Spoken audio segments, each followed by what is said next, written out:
I don't care what some black waitress thinks she deserves. You work the shifts I give you, and you take what I say you earned. Grant Anderson's words echoed through the copper and oak as Jordan Taylor stood silent, holding her daughter's inhaler prescription. 6 years loyal, now cut to 18 hours a week. She didn't argue, but her phone was recording. What Grant didn't know, the barback mopping outside was Benjamin Brooks, millionaire owner of the bar, working undercover in a Cubs cap and work boots to find out why staff kept quitting.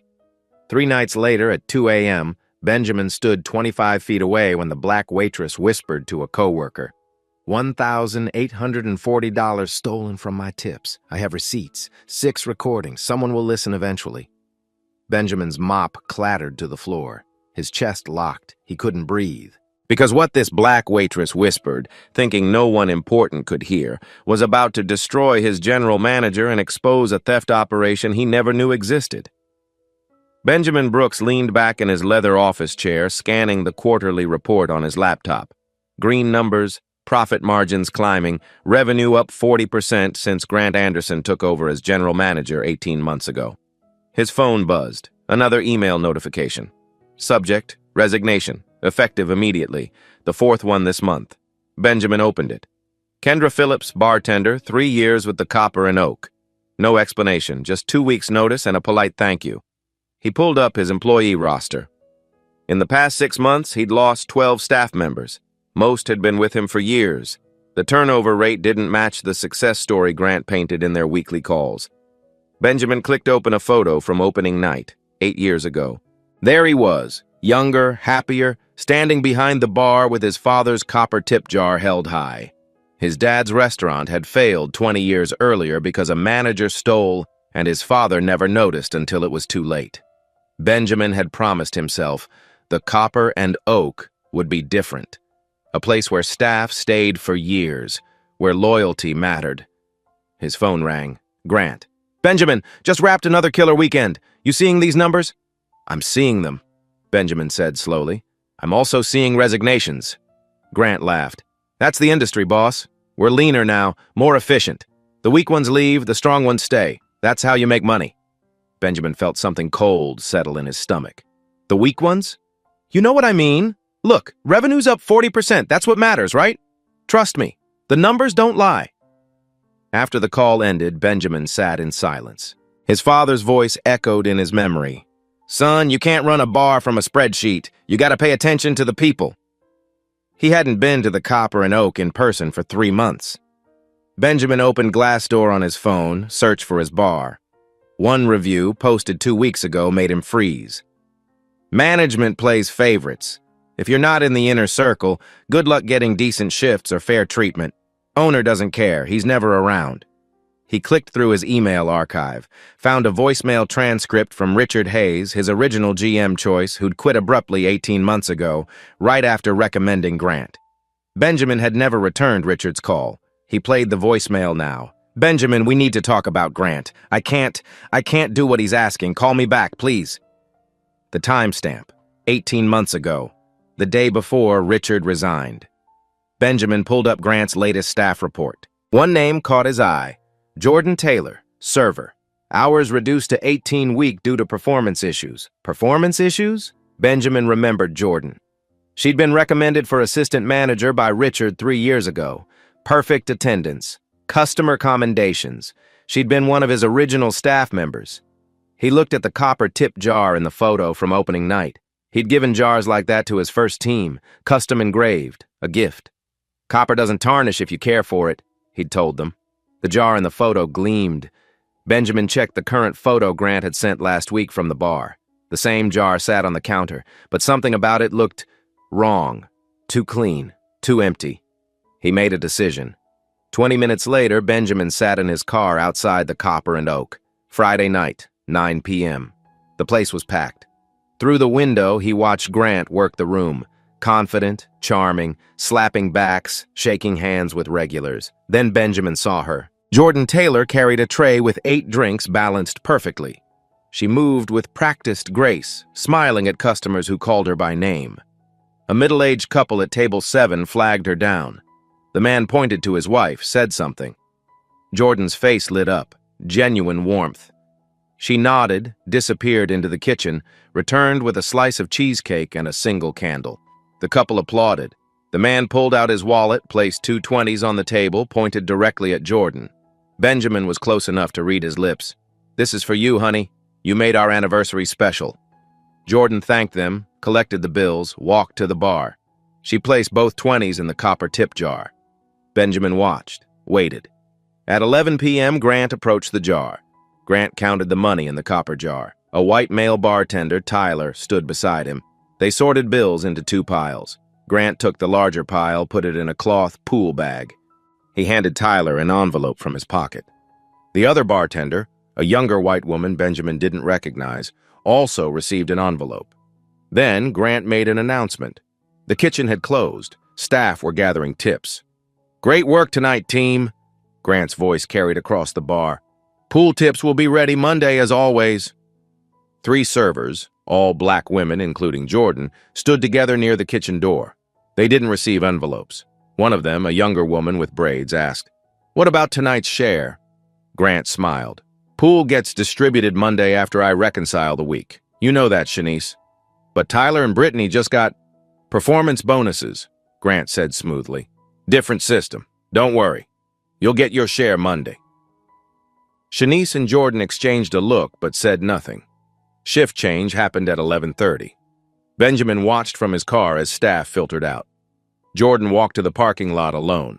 She sat in a beat-up Honda Civic. Didn't start the engine. Benjamin moved closer, staying in shadows.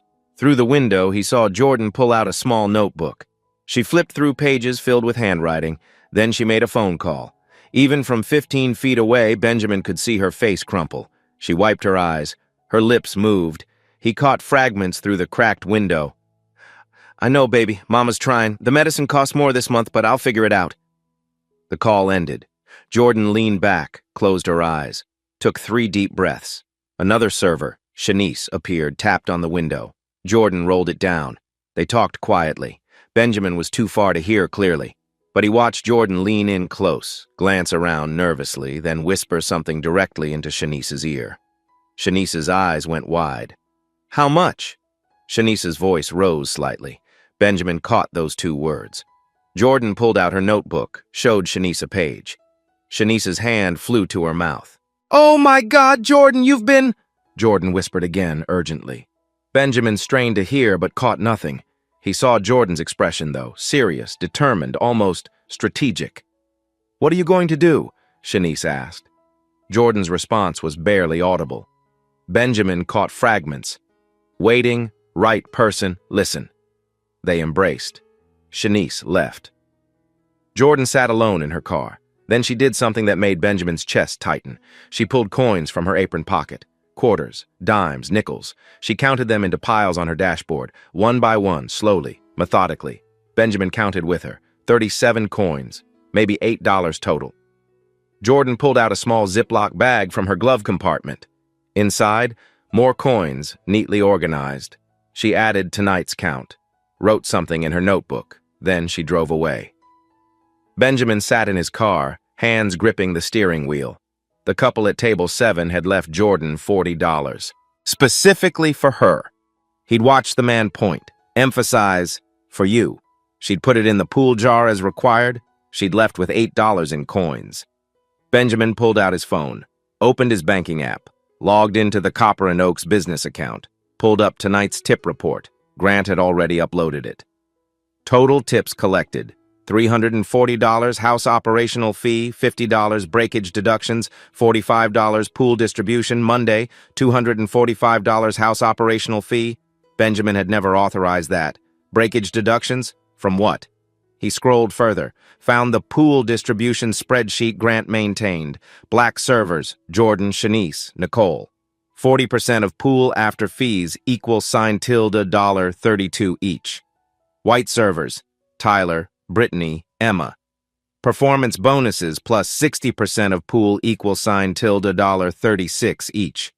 Plus, they kept 85% of individual tips before pooling. Benjamin did the math. If the couple left Jordan $40 specifically for her, and she was required to pool it, then $40 went into that $340 total. But she only got back $32 from the pool after it was split unfairly. $8 lost, just from one table, one night. How many nights had this been happening? Benjamin thought about Jordan counting coins in her car, her daughter's medicine, her whispered conversation with Shanice, her notebook filled with pages of writing.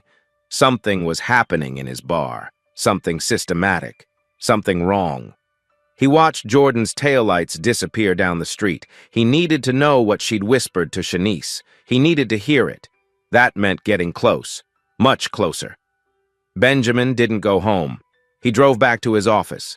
At 2 a.m., he pulled Jordan Taylor's employee file. Hired March 2019. 6 years ago. Position, server performance reviews, 2019 to 2023. Excellent. 5/5 across all metrics. Customer commendations. 14 recommended for promotion to assistant manager. Richard Hayes, GM, June 2022. Current status, updated by Grant Anderson, January 2025. Hours reduced to 18-week due to performance concerns. Benjamin clicked open the performance reviews. Under Grant's management, Jordan's scores had dropped from 5s to 3s. The comments were vague. Needs improvement in team collaboration. Occasionally slow during peak hours. Requires additional supervision. No specific incidents, no dates, no examples. Benjamin pulled up the reviews for Brittany Wilson, white server, hired 6 months ago. Performance, excellent, 5/5. Quick learner, great with customers, team player. He checked the schedule history. A pattern emerged. Jordan, Shanice, Nicole, all black. Asterisk Tuesday, Thursday, 4:11 p.m., slower nights. Asterisk 18, 22 hours per week. Asterisk, closing shifts, cleanup required, no late-night bar rush tips. Brittany, Emma, Tyler, all white. Asterisk, Friday, Sunday, 5 p.m. close, busy nights, high tips. Asterisk, 28, 35 hours per week. Asterisk, peak shifts. Benjamin opened the breakage log Grant maintained. Past 4 months.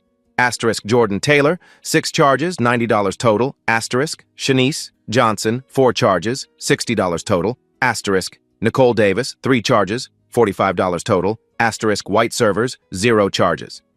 Yet Benjamin had seen Brittany drop 2 glasses tonight. Grant had laughed it off. He pulled up security footage from earlier that evening.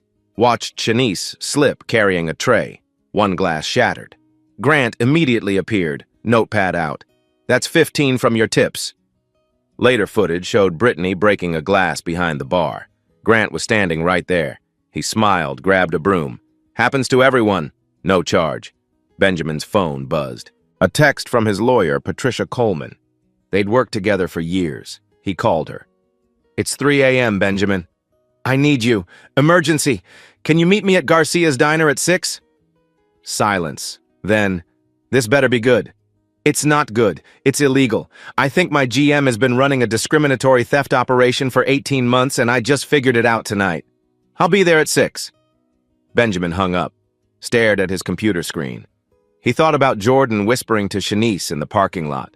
That notebook, those coins. Waiting for the right person to listen. He opened a new browser window, searched. Undercover boss techniques. Then he made a decision. Benjamin pulled up his HR director's personal cell. Texted, need emergency favor. Can you add a new employee to system tomorrow? Barback position. Name, Mike Walsh. Start Monday. Schedule closing shifts only. Send me the login credentials. Tell no one, including Grant. I'll explain later. Response came 3 minutes later. Done. Credentials sent. Are you okay? I will be. Benjamin opened his closet. Found old work clothes from his father's restaurant. Black jeans, black t-shirt, steel-toe boots. He hadn't worn them in 20 years. In his bathroom, he looked at himself in the mirror. Trimmed beard, expensive haircut, Rolex watch. Everything about him screamed owner. He pulled out clippers, started shaving. The beard came off. He looked 10 years younger, rougher. Tomorrow he'd buy a baseball cap, practice a working-class Chicago accent, become Mike Walsh, not to spy, not to catch Grant, to hear what Jordan had whispered 3 nights ago, to get close enough to understand what she knew, to finally pay attention to the people, like his father had taught him. Benjamin looked at his phone, pulled up the photo of Jordan counting coins in her car. Someone will listen eventually, she'd told Shanice. Benjamin whispered to the mirror, I'm listening now. Discovery 1, first shift Monday, 4 p.m. Benjamin, now Mike Walsh, walked through the employee entrance at the Copper and Oak. His hands felt wrong, too soft. He'd spent the weekend doing yard work without gloves to rough them up. Wore a Cubs cap pulled low, flannel shirt over a faded black tee. Grant barely looked up from his clipboard. "Walsh, the new barback?" "Yes, sir." Benjamin kept his voice flat, Chicagoland accent. Not downtown, but Bridgeport, working class. "You ever worked bar before?" "Couple places, mostly stock and cleanup." Grant nodded. "Work hard, stay invisible, don't talk to customers. You get minimum plus a small cut of the pool. Questions?" "No, sir." "Good. Jordan will show you the ropes." Benjamin's pulse quickened. Jordan appeared from the back. She wore black pants, a white button-down, and a name tag polished to a mirror shine. Her eyes were tired, but her smile was automatic. Professional. "You're Mike?" She extended her hand. Benjamin shook it. Her grip was firm, calloused. "Yeah, first day. I've been here 6 years. If you have questions, ask. Grant likes things done a specific way." She glanced toward the office. Very specific. For the next 2 hours, Jordan taught Mike how to stock coolers, rotate beer, refill garnish trays, mop during slow periods. She was patient, thorough. Every instruction came with the reason behind it. "Limes go in this container because it's airtight. They last 3 days longer. Mop in straight lines, never circles. Circles leave streaks under the lights. Keep the copper jar polished. Grant checks it every night." Benjamin watched her work. She remembered customer names. Mrs. Chen always ordered a vodka tonic with extra lime. The Johnsons celebrated their anniversary here every year. Cheesecake, 1 candle, don't sing. Customers loved her. But every time Grant walked by, Jordan's shoulders tensed. Her smile became tighter. Her voice dropped. Benjamin noticed she touched her right thumb constantly. A small bandage covered it. When she thought no one was looking, she flexed her hand like it hurt. Discovery 2, the schedule board. During his break, Benjamin walked past the back office. The door was cracked. Inside, a massive whiteboard with the weekly schedule. He stopped, studied it. The pattern was obvious. Jordan Taylor, 2's 4, 10, Wed 4, 10, Thurs 5 minus 11 equals 18 hours. Shanice Johnson, Mon 4, 9, 2's 4, 10, Wed 4 minus 9 equals 15 hours. Nicole Davis, Wed 5, 11, Thurs 4, 10, Sat 11, 4, lunch shift, equal sign 17 hours. Brittany Wilson, Fry 5 close, Sat 5 close, Sun 5 close, equal sign 33 hours. Tyler Moore, Fry 5 close, Sat 4 close, Sun 4 close, equal sign 36 hours. Emma Harris, Fry 6 close, Sat 5 close, equal sign 22 hours. Benjamin heard voices, Grant and Brittany. He ducked into the storage closet, left the door cracked. "Appreciate the Friday night double," Brittany was saying. "I know those are the money shifts." Grant laughed. "You've earned it. Unlike some people, you actually show up ready to work." "Is Jordan okay? She seems tired." "Performance issues," Grant said dismissively. "She used to be good. Now she's slow, makes mistakes. I'm giving her easier shifts until she proves she can handle the pressure again." Easier shifts. Tuesday through Thursday, the slowest nights. Benjamin felt heat rise in his chest. Discovery 3, the breakage fee system, Wednesday night, 8 p.m., rush hour. Shanice carried a tray loaded with martinis. Someone bumped her, an accident. One glass slipped, shattered on the floor. Grant appeared immediately, like he'd been waiting. "Shanice, that's the second glass this month. I'm sorry, a customer. House policy, $15 from your tips." Shanice's face fell. "15?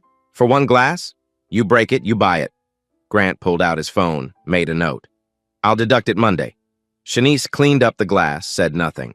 2 hours later, Brittany was restocking bottles behind the bar. She knocked over a rocks glass. It fell, shattered. Grant was standing 5 feet away. He smiled. "Happens to everyone. Just be more careful next time, okay?" No charge, no note, no deduction.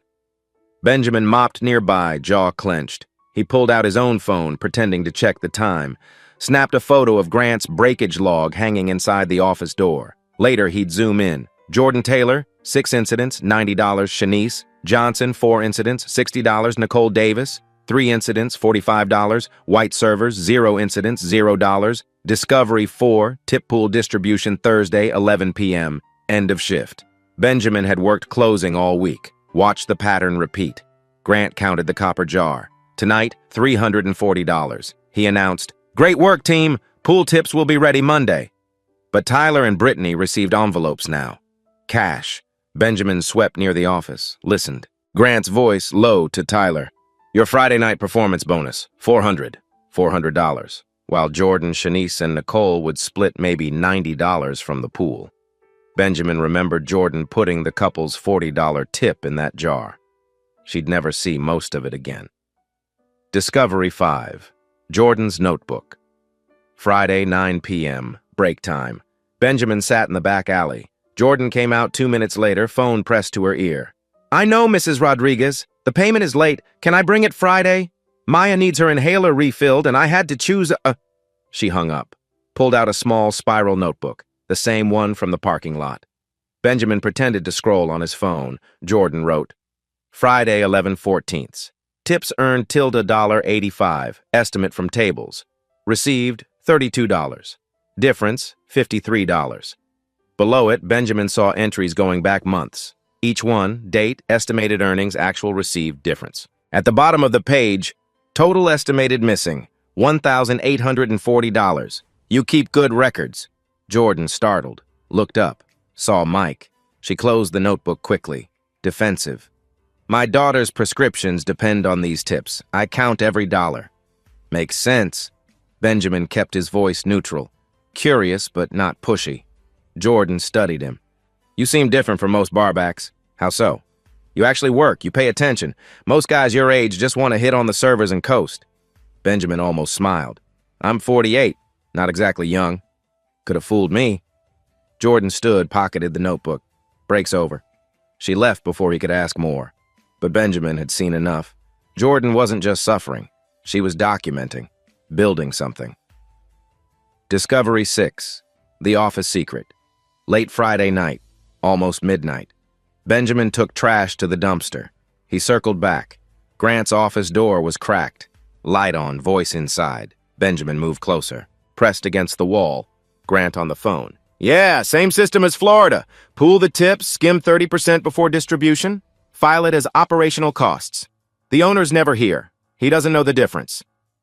Benjamin's hands clenched into fists. Grant continued. The black chicks are perfect. They work hard, customers love them, but they won't complain. Most need the hours too badly. I cut Jordan from 32 to 18 and she still shows up smiling. Laughter. No, the white servers are fine. I take care of them, they keep quiet. It's a good system. 18 months and nobody said shit. Benjamin heard papers shuffling. Through a gap in the blinds, he saw Grant's computer screen reflected in the window. QuickBooks entry, tip pool adjustment. $1,250, category Staff Development Fund. There was no Staff Development Fund. Benjamin took out his phone, snapped photos through the window gap, got 3 clear shots before Grant moved. He slipped away before being seen. Discovery 7. The Breaking Point Saturday night, busiest night of the month. Benjamin had volunteered for a double. 14 hours. Jordan wasn't scheduled, but Nicole called in sick. Grant called Jordan at 5 p.m. She arrived by 6, exhausted before she started. Benjamin watched her work a 6-hour shift. She handled 40-plus customers, ran constantly. The same couple from last week, anniversary couple, came in again. They requested her specifically. At closing, they left a $60 tip, cash. Handed it directly to Jordan. This is for you, sweetheart. You make this place special.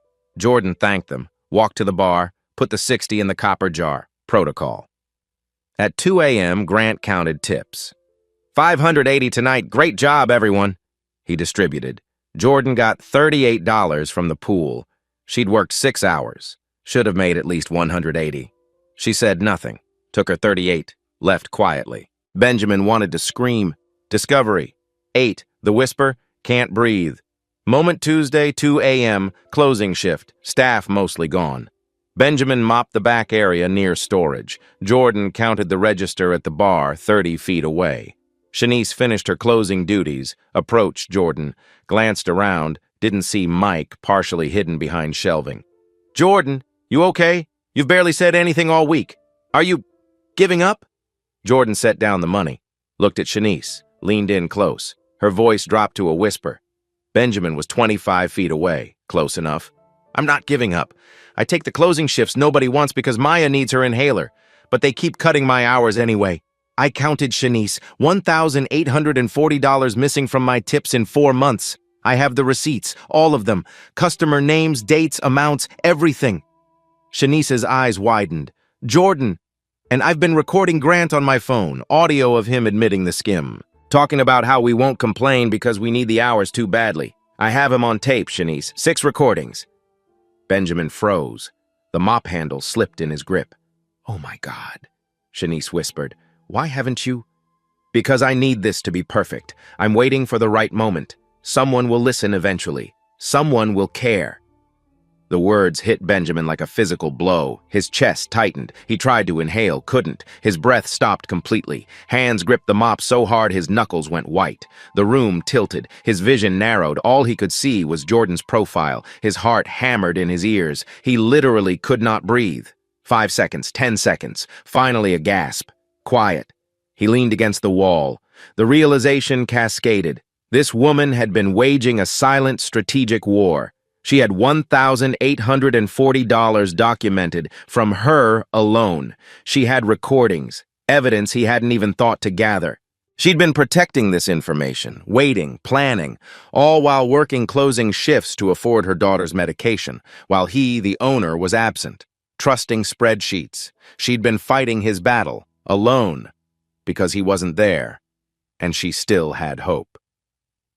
Someone will care?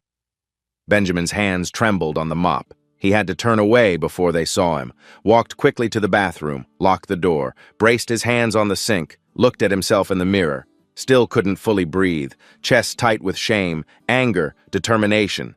Splashed cold water on his face, thought, someone will listen. I'm listening now. I'm right here. When he came back 2 minutes later, Jordan and Shanice had separated. Jordan was alone at the register, entering final numbers.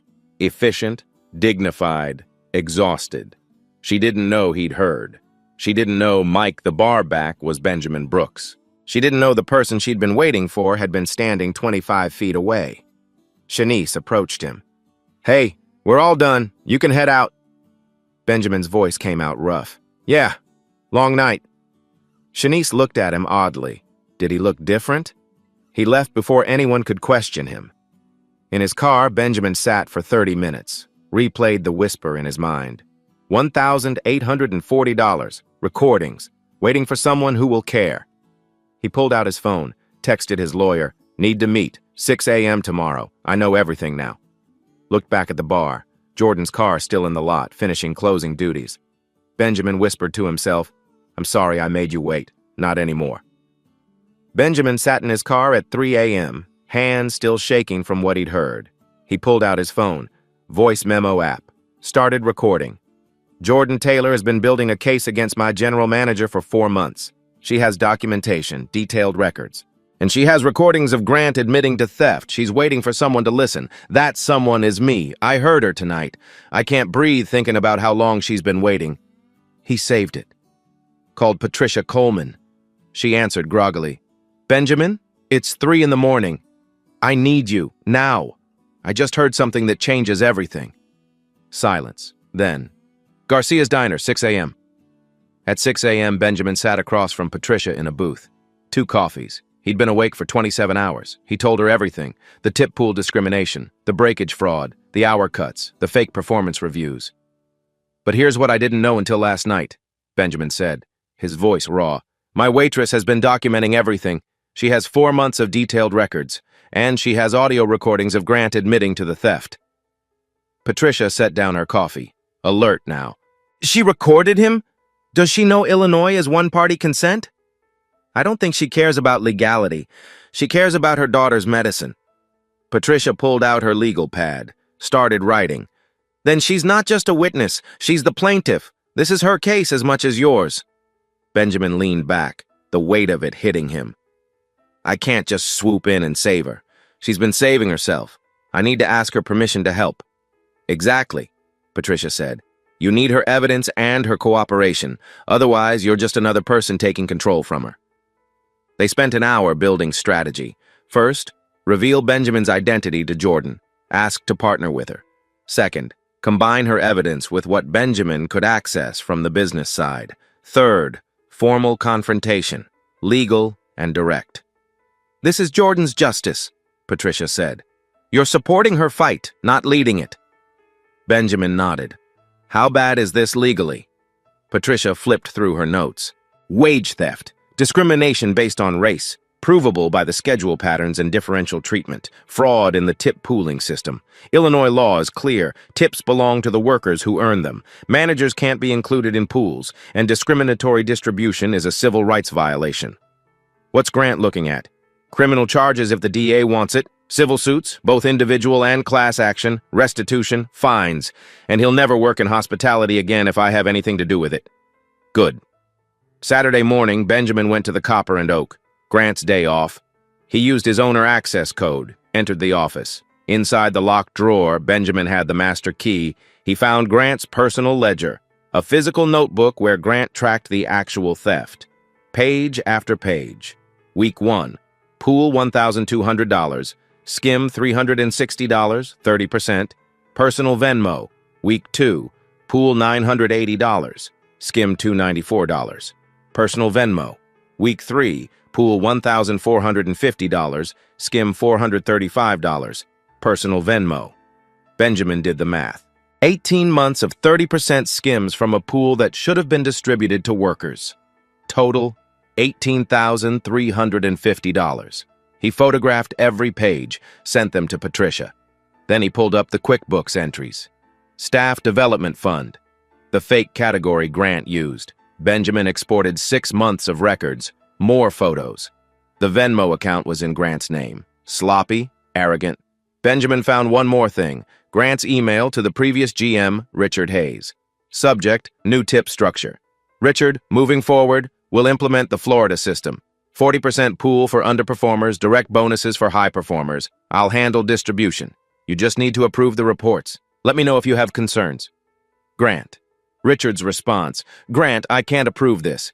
It's discriminatory and possibly illegal. I'm recommending we bring in HR to review before implementation." Richard Grant's reply. "Your choice. But Benjamin listens to results, not complaints. I'll handle HR." 3 days later, Richard resigned. Benjamin sat in the empty office, stared at the copper tip jar on the shelf, the original one from opening night, tarnished now, neglected. He picked it up. Heavy. Engraved. The Copper and Oak. Opening night. 2017. Jordan had documented $1,840 from her perspective as a worker. This ledger showed $18,350 total theft over 18 months. She was right. She'd been right all along. Benjamin made a decision. He couldn't just fire Grant himself. That would erase Jordan's agency, make him the hero of her story. That was wrong. He needed to reveal himself to Jordan first. Ask what justice looked like to her. Offer partnership, not rescue. Make her part of the solution, not a saved victim. He pulled out his phone, texted Jordan. "Hi, Jordan, this is Mike Walsh from work. I need to talk to you about something important. Can you meet me at the bar Sunday at 10 a.m.? Just you and me. It's about Grant." Her response came 30 minutes later. "How did you get my number?" Benjamin thought quickly. "Shanice gave it to me. She said you might want to talk. I saw some things this week. I think you have too." Long pause. Then, "Sunday 10 a.m. I'll be there." Benjamin looked at the copper jar, then at his reflection in the office window. Tomorrow he'd tell Jordan the truth. "You whispered someone will listen eventually," he said to the empty room. "I listened. Now I need to ask how I can help you win." Sunday, 10 a.m. The Copper and Oak was closed. Benjamin arrived early, unlocked the door. He'd dressed normally today, no disguise, clean-shaven like always. His beard had grown back slightly but was trimmed. Button-down shirt, his actual watch. The polished copper tip jar sat on the bar between 2 chairs. He'd cleaned it last night. It gleamed. At exactly 10 a.m., Jordan walked in. She wore jeans and a Northwestern hoodie. Her hair was down, no makeup. She looked younger, nervous. "Mike?" She stopped, stared at him, her eyes narrowed. "Why did you ask me to—" She looked closer, really looked. No baseball cap. The face she'd seen in photos in the office. Posture different, confident, owner's posture. My name isn't Mike. Benjamin's voice was steady, gentle. It's Benjamin. Benjamin Brooks. I own this bar. Jordan's face went through shock, confusion, then anger. She stepped back. You... what? 3 nights ago, Benjamin said. Tuesday closing shift. You were talking to Shanice near the back storage. I was mopping floors 25 feet away. You thought no one could hear you. Jordan's eyes went wide. Realization. Fear. Benjamin continued, voice breaking slightly. You said, I take the closing shifts nobody wants because Maya needs her inhaler, but they keep cutting my hours. I counted $1,840 missing from my tips in 4 months. I have the receipts. All of them. Jordan froze. Her face went pale. Face. And then you said, I've been recording Grant on my phone. Audio of him admitting the skim. I have him on tape. Long silence. The bar felt very small. Benjamin's voice cracked. And then you said, someone will listen eventually. Someone will care. Jordan's eyes filled with tears. Jordan, when I heard those words, I couldn't breathe. I stood there holding a mop in my own bar, and I couldn't take a breath. Because I realized you've been fighting this battle alone while I was absent. You've been documenting, recording, strategizing, waiting for someone who would listen. He picked up the copper jar, set it on the bar between them. This was supposed to represent something good. My father gave me one like this when I opened. I gave them to my original staff, but it became a tool to rob you. Benjamin looked at her directly. I'm here now. I'm listening, and I'm not telling you what to do. I'm asking, how can I help you win your fight? Jordan processed, shock shifting to anger. You spied on me. Yes. You lied about who you were. Yes. Why? Her voice shook. Why not just come to me? Why the whole undercover thing? Benjamin sat down, gestured for her to sit if she wanted. She didn't. Because I didn't know what I was looking for, he said honestly. I saw resignation emails, bad Glassdoor reviews. I suspected something was wrong, but I didn't know what. And I didn't trust myself to see it from the owner's office. My father always said you can't run a bar from a spreadsheet. I needed to see what you see, feel what you feel. Jordan's jaw clenched. And what did you see? I saw Grant charge you $15 for a broken glass and charge Brittany nothing. I saw him give you Tuesday shifts and Brittany Friday nights. I saw you put $40 in that jar and take home $8 in coins. Benjamin's voice hardened. And I found his ledger. He's stolen over $18,000 in the past 18 months. Jordan's hand flew to her mouth. Benjamin pulled out a folder, opened it. Inside, photographs of the ledger, QuickBooks entries, schedule patterns, breakage logs, Venmo transfers. Your evidence is stronger than mine, Benjamin said. Your notebook, your recordings, that's what will make this stick. But I have access to his financial records. Together, we have everything. He pushed the folder toward her. But this is your choice. I need your help. Your documentation, your testimony. Only if you're willing. Jordan pulled out her phone, opened a voice memo app. 6 recordings. She played one. Grant's voice. Pool the tips, skim 30%, file it as operational costs. The owner's never here. He doesn't know the difference. The black chicks won't complain. I cut Jordan from 32 to 18 and she still shows up smiling. Benjamin listened, jaw clenched, hearing it fully this time. His hands balled into fists. Jordan stopped the recording.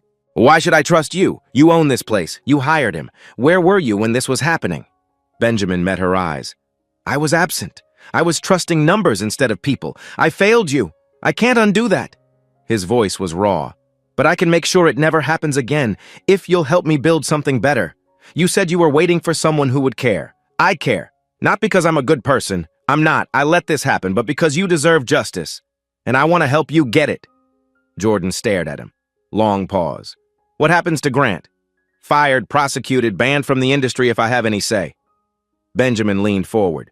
But more importantly, what happens to you? What do you want? Jordan pulled out her notebook, flipped through pages, 4 months of entries. Then she looked up. I want him gone. I want every person he stole from paid back, with interest. I want a system where this can't happen again. Her voice strengthened. And I want a voice, not just for me, for everyone who works here. Real oversight, real accountability. Benjamin nodded. Done. All of it. I'm calling an emergency staff meeting tomorrow at 3 p.m. Mandatory, paid. Grant will be there. My lawyer will be there. And you'll tell your story, in your words, if you're willing. Jordan took a deep breath. I'll tell it. But not just for me. For Shanice, for Nicole, for everyone he made feel small. Agreed. Benjamin pulled out his laptop, typed an email while Jordan watched. To Grant Anderson. Subject, mandatory meeting Grant. Report to the Copper and Oak Monday at 2 p.m. for important business discussion. Do not be late. Benjamin Brooks. He showed Jordan before sending. She nodded. He hit send. Then Benjamin pulled up HR, typed another email. All staff mandatory paid meeting Monday 3 p.m. Attendance required. No exceptions. It's happening, Benjamin said. Tomorrow. Jordan's hands trembled slightly, but her voice was steady. Good. Benjamin picked up in the copper jar, handed it to her. This is yours now. Not symbolically. Actually yours. When this is over, I want you to keep it, as a reminder that you never gave up. Jordan held the jar, heavy in her hands, her reflection distorted in the polished copper. Maya's 9. She has asthma. Every dollar I counted in that parking lot was for her inhaler. Every shift I took was so she could breathe. Benjamin's throat tightened. You're a good mother, a good fighter. I'm sorry I made you fight alone. Jordan looked up. Tears on her face now, but she was smiling slightly. You heard me. You actually heard me. I did, and I won't stop listening. Monday, 2 p.m. Grant Anderson walked into the Copper and Oak looking confident. He saw Benjamin sitting at a table in the conference room. Benjamin, good to see you in person. Been a while. What's this about, bonuses? He grinned. Sit down, Grant. Something in Benjamin's tone made Grant's smile falter. He sat. The door opened. Patricia Coleman walked in, then the HR director, Janet Sullivan, then Jordan. Grant's face changed. What's this? Benjamin slid a folder across the table. Open it. Grant flipped through. His face went pale. Ledger photos, QuickBooks screenshots, schedule comparisons, breakage logs. Benjamin, I can explain the accounting. Explain $18,000 in tip pool adjustments that went to your personal Venmo account. Grant's mouth opened, closed. Patricia spoke. Mr. Anderson, I'm Patricia Coleman, legal counsel. That folder contains evidence of systematic wage theft, racial discrimination in scheduling and tip distribution, and fraud. Would you like to explain? Grant's eyes darted to Jordan. You said something, you bitter... Benjamin's hand slammed on the table. Don't finish that sentence. Jordan's voice was calm, powerful. I didn't say anything. I documented everything. She pulled out her notebook. 4 months of records. Dates, times, amounts. You stole $1,840 from me alone. She placed her phone on the table. Hit play. Grant's voice filled the room. Pool the tips, skim 30%. The black chicks won't complain. The owner's never here. He doesn't know the difference. Grant's face went from pale to red. Rage and fear mixed. You can't use that. I didn't consent to being recorded. Patricia smiled. Illinois is a one-party consent state. The recording is admissible, as is her documentation, as is her pending lawsuit, both individual and class action on behalf of all affected workers. Grant stood, knocked his chair back. Benjamin, we're a team. I made you money. The staff issues, that's just how restaurants work. Benjamin stood too. You stole from people who trusted me. You used my bar to run a discriminatory scam. His voice was ice. You're fired, effective immediately. Security is outside to escort you out. If you come near this property or contact any employee, you'll be arrested for harassment. The police and Department of Labor will receive our evidence within 48 hours. Leave. Now. Grant looked around the room. No allies. He grabbed his coat. You'll regret this, he muttered. No, Benjamin said. I regret not seeing it sooner. Get out. Security escorted Grant out. The door closed. Silence. Then Jordan started crying. Not sad tears. Relief. 6 months of tension releasing. Janet handed her tissues. Patricia squeezed her shoulder. Benjamin sat down heavily. One down, now we fix the system. Monday, 3 p.m. The conference room was packed. 15 staff members. Everyone looked nervous. Benjamin stood. Thank you all for coming. What I'm about to tell you will be difficult to hear. For the past 18 months, our general manager has been stealing from you, systematically. Grant Anderson was fired this morning. He will be prosecuted, but firing him isn't enough. He gestured to Jordan. Jordan, would you share your story? Jordan stood, nervous but determined. She told them about the hour cuts, the tip theft, the fake performance reviews, the discrimination. She showed her notebook. In 4 months, I'm missing $1,840. I documented everything because Maya's medication depends on my tips. Other staff reactions. Shanice and Nicole nodding. They'd experienced it too. White servers Brittany and Emma looking shocked, guilty. Brittany interrupted. I didn't know. I thought everyone got the same split. Grant told me. Jordan's voice was kind but firm. I know you didn't know. That's how the system works. It hides in plain sight. This isn't about blaming you, it's about fixing it. Benjamin spoke. Shanice, Nicole, did you experience similar treatment? Both nodded, shared brief stories. The room grew heavy. Patricia stood. We're establishing a compensation fund. Every employee who was shorted will be made whole. Full restitution plus statutory damages and interest. I'll interview each of you privately this week. She called names. Jordan received a check, $2,450, $1,840 stolen plus $610 damages plus interest. Shanice, $1,680. Nicole, $1,200. 2 former employees who'd been tracked down. Checks ready. Jordan stared at her check. This money. Maya's medicine is covered for a year, but more than money. It was acknowledgement, validation. Benjamin pulled up a presentation. But compensation isn't enough. We need new systems.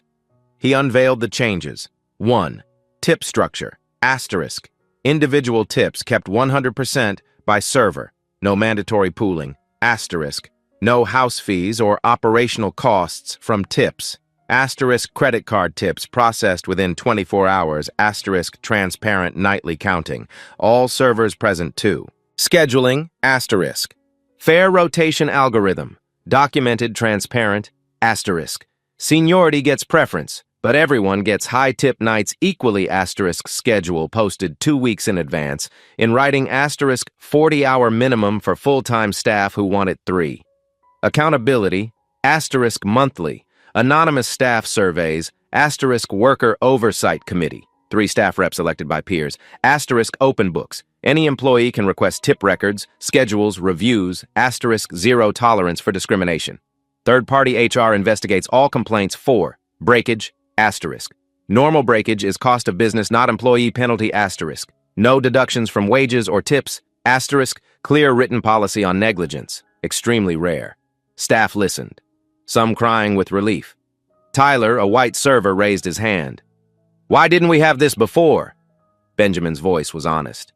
Because I wasn't paying attention. I won't make that mistake again, he looked at Jordan. But here's the most important part. I don't want to just hand you a new system. I want you to help build it, which is why I'm creating a new position. He pulled out a formal offer letter.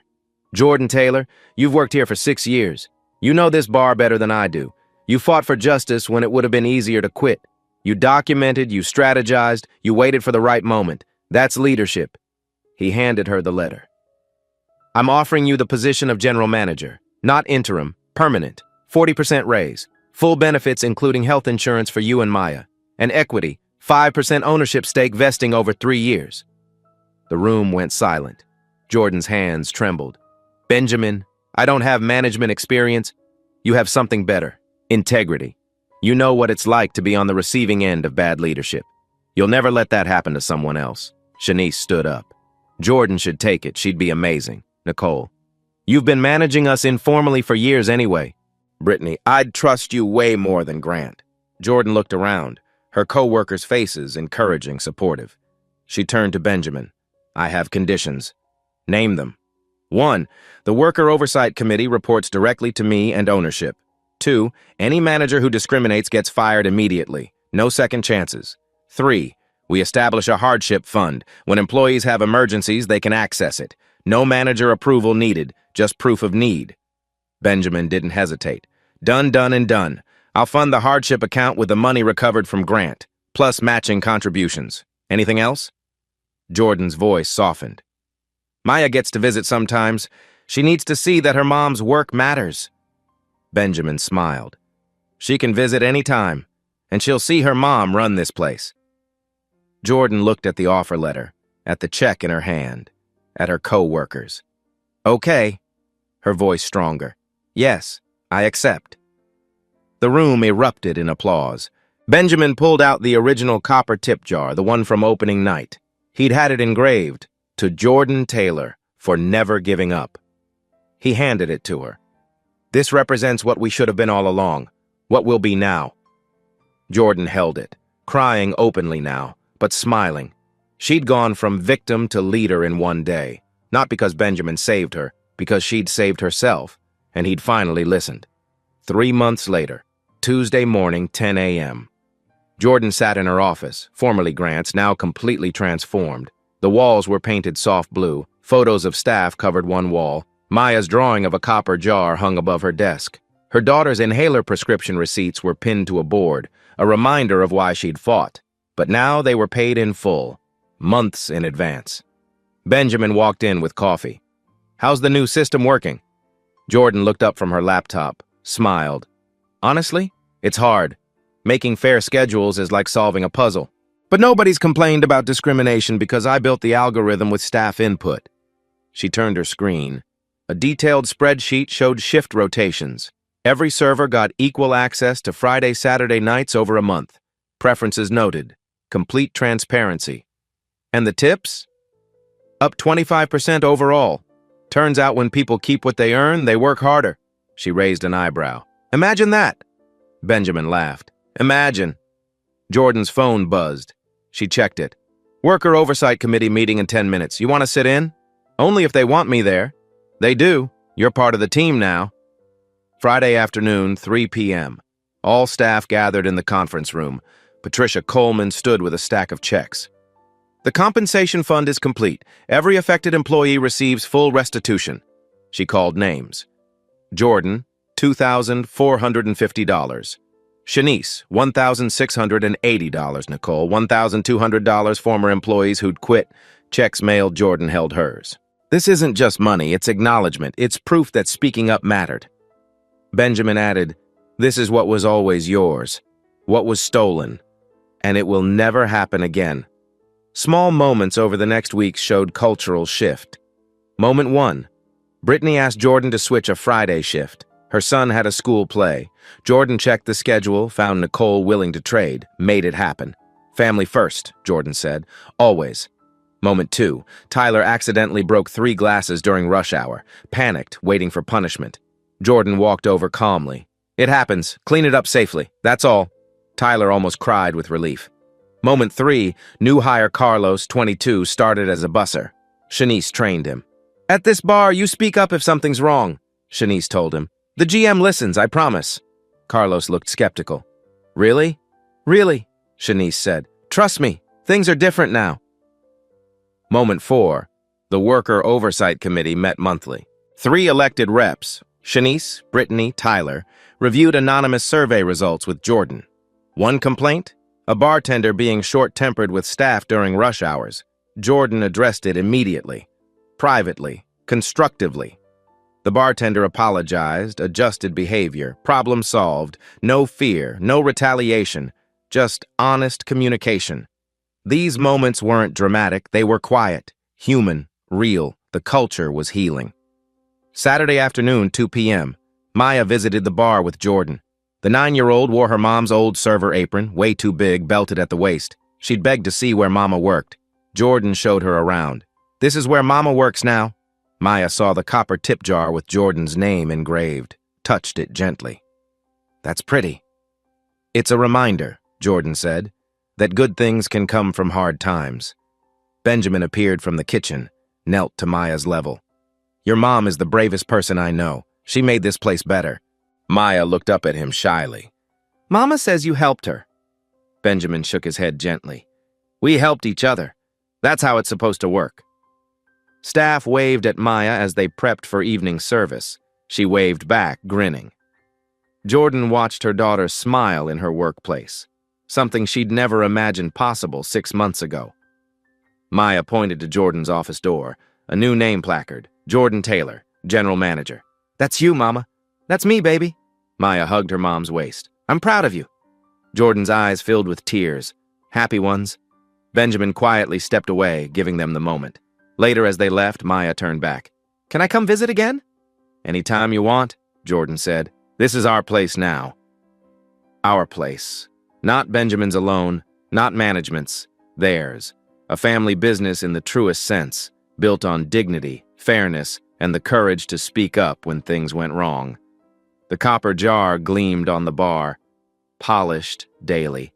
A symbol transformed. No longer a tool of theft. Now a reminder. Justice is possible when someone finally listens. 6 months later, Friday night, 9 p.m. The Copper and Oak was packed, every table full, the bar 3 deep with customers. Jordan commanded the floor with quiet confidence. She moved between tables, greeted regulars by name, guided new staff with patience. No clipboard, no hovering, just present. Benjamin sat at a corner table, his usual spot now when he visited, watching, smiling. The numbers told part of the story. Revenue up 30% from Grant's era. Proof that fairness equals profitability. Staff retention 94%, compared to 40% under Grant. Glassdoor rating 4.8 stars. Reviews praised supportive management and fair treatment. But numbers didn't capture the real change. The laughter from the kitchen, the way staff helped each other during rushes without being asked. The absence of tension when the manager appeared. Culture couldn't be quantified, but it could be felt. Legally, Grant Anderson pled guilty to wage theft and fraud. Sentenced to 18 months probation, $45,000 in fines, banned from hospitality management for 5 years. Civil suits resulted in additional damages. The Illinois Department of Labor used the case as an example, audited 48 other establishments, found 3 with similar violations. Jordan's courage had ripple effects beyond one bar. The original copper tip jar sat in a shadow box on the wall near the entrance, a small plaque beneath, in memory of what was stolen, in honor of what was reclaimed. 2024 customers asked about it. Staff told the story proudly. The Worker Oversight Committee thrived. Monthly meetings, real input on policy. When issues arose, they were addressed quickly, transparently. The Hardship Fund had helped 6 employees through crises, medical bills, car repairs, emergency childcare. No questions, no judgment, just support. Jordan had created the workplace she'd needed when she was counting coins in her car. Benjamin joined Jordan during her break. She sipped water, checked her phone, Maya's report card, all A's and B's. "She's doing great," Jordan said, "because her mom fought for her." Jordan looked at Benjamin. "We fought together. You could have fired Grant quietly, swept it under the rug. Instead, you gave us power." Benjamin shook his head. "You already had power. I just stopped ignoring it." They watched the bar together, staff working in harmony, customers happy. Jordan returned to the floor. A regular customer flagged her down. "How are you, Jordan?" She smiled, genuine. "I'm good, really good. You run this place now, right?" Jordan's smile widened. We all do. Jordan was invisible for years, until she made herself seen. If you've ever felt invisible at work, if you've ever watched someone's hard work stolen, if you've ever wondered if speaking up matters, this story is proof. It does. Share this if you believe workplaces should be built on dignity, not exploitation. Comment below, what's one way we can make workplaces more fair? And if you're fighting like Jordan fought, know this, someone will listen. Someone will care. Document everything. Build your case. Wait for the right moment. Your voice matters. Don't give up.